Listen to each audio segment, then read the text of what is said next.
இந்த டிஎன்பிஎஸ்சி கொஸ்டினை பாருங்க, ஜம்புத்தீவு என்றால் என்ன? பதில் என்ன அப்படின்னா, ஆப்பிள் மரங்கள் நிறைந்த நிலம், அதாவது the land of rose apple trees அப்படின்னு சொல்லுவாங்க. இந்த ஜம்புத்தீவு அப்படிங்கிறது நிறைய இடங்கள்ல வருது, ஒன்னொன்னா பார்ப்போம். ஃபர்ஸ்ட், பண்டைய இந்தியாவை ஜம்புத்தீவு அப்படின்னு சொல்லியிருந்தாங்க.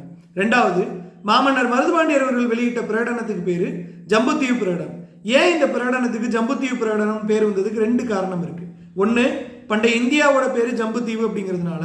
ரெண்டாவது பாத்தீங்க அப்படின்னா, அந்த ஸ்ரீரங்கம் தீவு இருக்குல்ல, அதுல திருவானைக்கா ஜம்புகேஸ்வரர் ஆலயம் அப்படின்னு ஒண்ணு இருக்கு.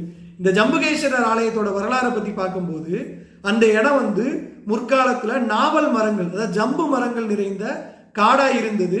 அங்க ஒரு வெண் நாவல் மரத்தடியில தான் இந்த சிவலிங்கம் இருந்தது. மேபி அதனால கூட ஜம்புத்தீவு பிரகடனம் அப்படிங்கிற பேர் வந்திருக்கலாம். வைஷ்ணவ பயிட் பெரியாழ்வார் இருக்கிறார் இல்லையா, அவர் நாவலம் பெரும் தீவு அப்படிங்கிற வார்த்தையை குறிப்பிட்டிருக்கிறார். நன்றி.